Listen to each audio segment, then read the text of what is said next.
Welcome to Politicos mid day news express. నేను మీ రాణి నాయుడు. ఈ రోజు ఎప్పటివరకు ఉన్న అప్డేట్స్ ఏంటో ఈ బులెటిన్ లో చూద్దాం. రెంటపాల పర్యటన సందర్భంగా తాను వెళ్తున్న వాహనం కింద పడి చీలి సింగయ్య మృతికి కారణమైన వైసీపీ అధినేత మాజీ సీఎం జగన్ పై కేసు నమోదైంది. ఈ కేసులో ఆయన్ను రెండో A2గా పోలీసులు పేర్కొన్నారు. ఈ ఘటనపై గత వారం గుంటూరులోని నల్లపాడు స్టేషన్లో మృతుడి సింగయ్య భార్య లూర్తు మేరీ ఇచ్చిన ఫిర్యాదు మేరకు పోలీసులు BNS లోని సెక్షన్ 106/1 కింద కేసు నమోదు చేశారు.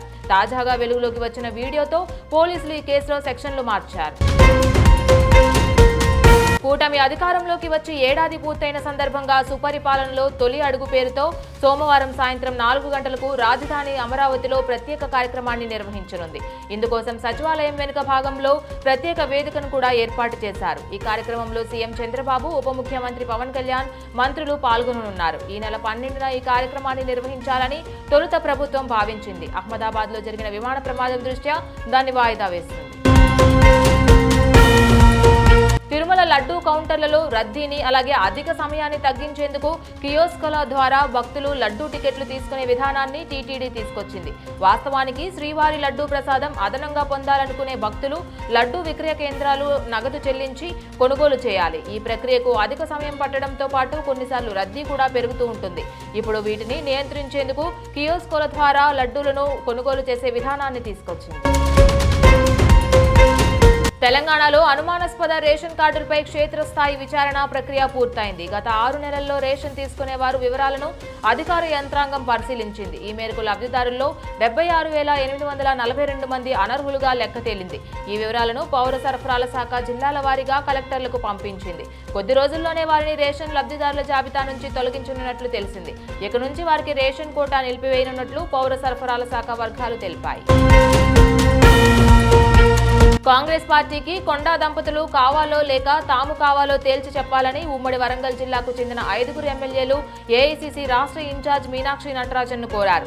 మంత్రి కొండా సురేఖ, ఆమె భర్త కొండా మురళి జిల్లాలోని అన్ని నియోజకవర్గాల్లో ఏకపక్షంగా తలదూరుస్తూ అడ్డగోలుగా మాట్లాడుతూ వివాదాలు సృష్టిస్తున్నారని ఫిర్యాదు చేశారు. ఈ జిల్లాలో మంత్రి కొండా దంపతులకు అక్కడి ఎమ్మెల్యేలకు మధ్య కొంతకాలంగా నలుగుతున్న విభేదాలు రచ్చకెక్కడంతో మీనాక్షి ప్రత్యేక దృష్టిని సారించారు. ప్రతి మండలానికి 2 గ్రామ పంచాయతీ భవనాలు, 2 అంగన్వాడీ భవనాలు చొప్పున నిర్మించాలని రేవంత్ సర్కార్ నిర్ణయించింది. అందుకోసం స్థలాలను గుర్తించే పనిలో పడింది. ఈ ఏడాది 1148 అంగన్వాడీ భవనాల నిర్మాణం పూర్తి చేయాలని లక్ష్యంగా నిర్ణయించింది. ఇప్పటికే 811 భవనాల కోసం స్థలాలను గుర్తించింది. మరో 98 చోట్ల స్థలాలను గుర్తించాల్సి ఉంది. మిగతా భవనాల పనులు మొదలు పెట్టగా పనులు కొనసాగుతున్నాయి.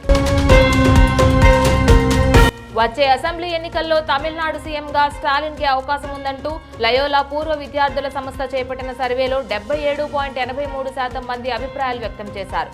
వచ్చే అసెంబ్లీ ఎన్నికల దృష్ట్యా ప్రస్తుత రాష్ట్ర ప్రభుత్వ పనితీరు, ప్రజల సమస్యలు పరిష్కరించే పార్టీలు తదితర 10కి పైగా ప్రధాన ప్రశ్నలతో రాష్ట్రంలోని 234 నియోజకవర్గాల్లో చెన్నైలోని లయోలా కళాశాల పూర్వ విద్యార్థుల ఇండియా అరసియల్ జననాయిగా యుక్తిగల్ సంస్థ సర్వే చేపట్టింది. ఫిబ్రవరి 5 నుంచి ఈ నెల 17వ తేదీ వరకు జరిగిన సర్వేలో 70,922 మంది వద్ద అభిప్రాయాలు కూడా సేకరించింది.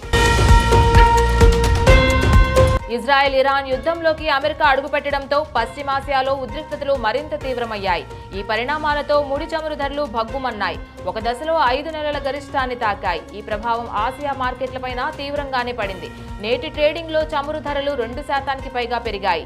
బ్రెంట్ క్రూడ్ అలాగే బ్యారెల్ ధర 2.7% పెరిగి $79.12 చేరింది. అటు US క్రూడ్ బ్యారెల్ ధర 2.8% ఎగబాకి $75.98 చేరుకుంది.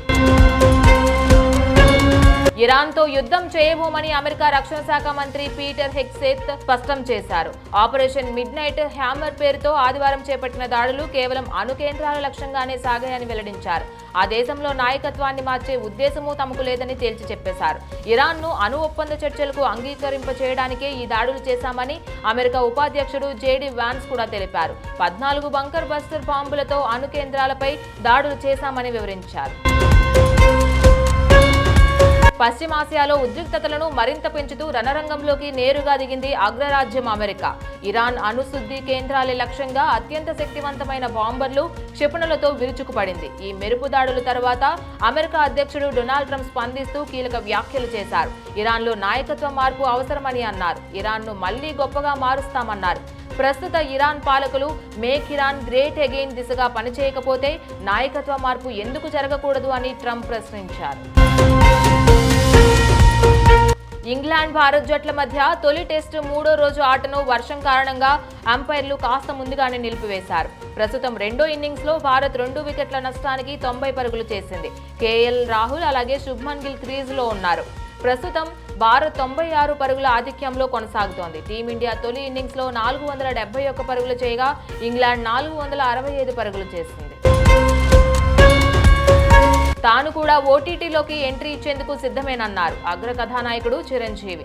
తాజాగా జరిగిన కుబేరా సక్సెస్ మీట్ లో తన స్పీచ్ తో అందరినీ ఉత్సాహపరిచిన ఆయన నాగార్జునపై ప్రశంసల వర్షం కురిపించారు. ఈ సందర్భంగా ఆయన మాట్లాడుతూ నాగ్ తనకు ఎన్నో విషయాల్లో స్ఫూర్తినిస్తుంటారని చెప్పారు. ప్రస్తుతం ఈ కామెంట్స్ వైరల్ గా మారాయి. త్వరలోనే ఆయన్ను ఓటీటీలో కూడా చూడవచ్చునని అభిమానులు భావిస్తున్నారు. ఇవి ఇప్పటి వరకు ఉన్న అప్డేట్స్. ఇక మరిన్ని అప్డేట్స్ కోసం stay tune to Politicos media. Please subscribe to the channel and download the Politicos app from the links in the description.